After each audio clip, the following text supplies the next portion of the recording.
घर में दाखिल होने के आदाब नंबरवार ये हैं। 1.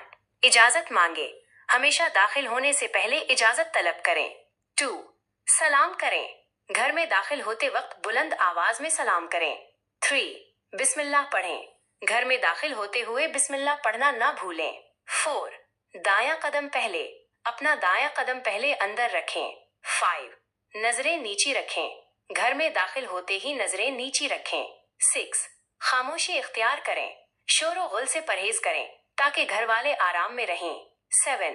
झांकने से गुरेज, दरवाजे या खिड़की से अंदर झांकने से बचें।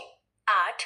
जवाब ना मिले तो वापस, 3 बार इजाजत मांगने पर जवाब ना मिले तो वापस लौट जाएं। 9. पुरसुकून और बावकार अंदाज में दाखिल हों। 10. दूसरों का एहतराम, घर वालों की प्राइवेसी और आराम का हमेशा ख्याल रखें।